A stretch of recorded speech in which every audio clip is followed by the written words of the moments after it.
I further discussed the job revisions that we just talked about with Kelly with Douglas Holtz-Eakin. He currently serves as the president of the conservative advocacy group, American Action Forum. Prior to this, he was the director of domestic policy and economic policy for John McCain's presidential campaign. He's also director of the Congressional Budget Office and chief economist for President George W. Bush's Council of Economic Advisors. Here's our conversation. Jobs revisions, it's an annual process. Yep. Number seems kind of big, though, 911,000.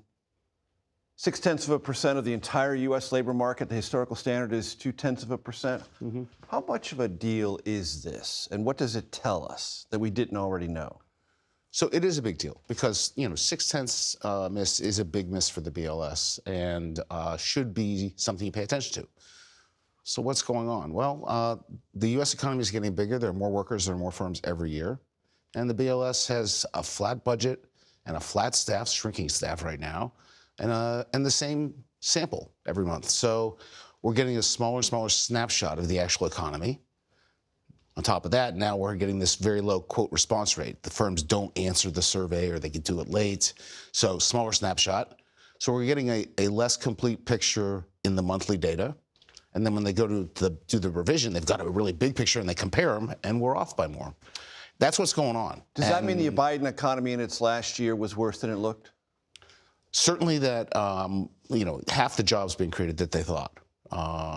Didn't exist, weren't there, yeah. They just weren't there. And then one of the things that's interesting about it is that the unemployment rate is what it is. We had low unemployment, so we were miscounting the jobs, but we were also miscounting the job openings. I mean, things were filled up more than people thought. Mm-hmm.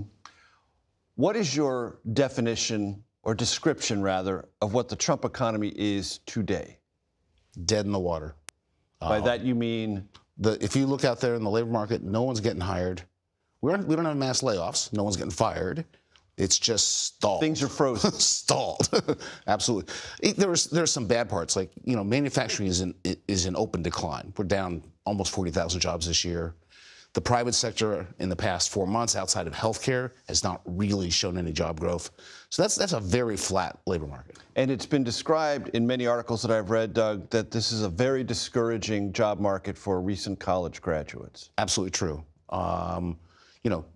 No one's getting fired, but no one's getting hired, and they're coming out. Even with good degrees. Yeah, no, but they're the newest kid on the block. They've got the least experience. And they just can't find an opening. Does artificial intelligence play a role in that? Not yet. It will. I think there's no question we can see it coming. But I'd say right now, AI, and in particular the massive investments in it, people are spending money on servers and software and all of that. That's been the one bright spot in the economy. Is that artificially propping up some of the stock valuation, stock prices, and overall economic activity? It is propping up the stock prices, no question about it. I mean, the unique thing about, say, the S&P, you hear so much about it, it's basically all tech companies, and they've been the least affected by the president's tariffs. So if you look at GM's in a world of hurt. GM's a tiny part of the stock market these days. Right. So he has hit the places that don't show up in the stock market. That's a little misleading. The economy as a whole has been hit pretty hard. You just don't see it in the market. What is the proper way to describe the United States government taking an ownership stake of either U.S. Steel or Intel? Is that industrial policy? Is that some variation, some Trumpist kind of populist economics? What is that? Unwise. Right, mark that down as unwise, okay, because this is a polite company. Mm-hmm. This is something the United States has avoided, and not because there was a secret meeting and the economists that said these are the rules. It's because it works. When you get the government involved, you put your thumb on the scale in the competition. So Intel has access to taxpayer dollars that other people don't have. Allows them to do things other competitors don't do. Also comes with some baggage. There's no way we're going to let Intel go under now, right? So even if they perform poorly, we pour more money in. We have... Same thing for U.S. Steel? Same, yeah. I mean, the United States has complained for years about Chinese government involvement in their firms. Unfair, can't have them in international competition, not right. So what happens now when Intel tries to sign a contract in some other country? It's now a state-owned enterprise. They're being like, no, you don't get this stuff. Administration says we have to do it for national security. They didn't really say why they did it with Intel.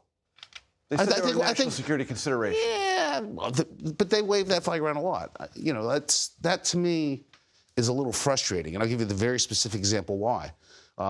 We passed a law that said you must get rid of TikTok. We must not have it anymore because it is a national security threat. Right. That's a law. That went to the Supreme Court. The Supreme Court decided the national security considerations were great enough that we could override the free speech, which was real. They said this is a real infringement on free speech, but it's worth it. TikTok is now still here. Was it not a threat? Right. So I don't know what to make of their view of national security. It feels arbitrary to me. It's convenient. When the Treasury Secretary said last week, Scott Bessent, that there will be higher GDP growth and nearly $1 trillion in tariff revenue, you said to yourself, what? Gibberish. Makes no sense. I mean, these are positions the president has taken. We're going to have better growth. This will be the golden age. We're going to raise all this revenue, but they're not connected to reality. This is a $400 billion increase in taxes in the United States this year. That's not going to lead to 3% faster GDP growth. There is no mechanical way for that to happen. So you want the revenue, you pay the price in economic growth. You want economic growth, have policies that support it. You can't have it both ways. Douglas Holtz-Eakin, I appreciate the time very much. Thanks.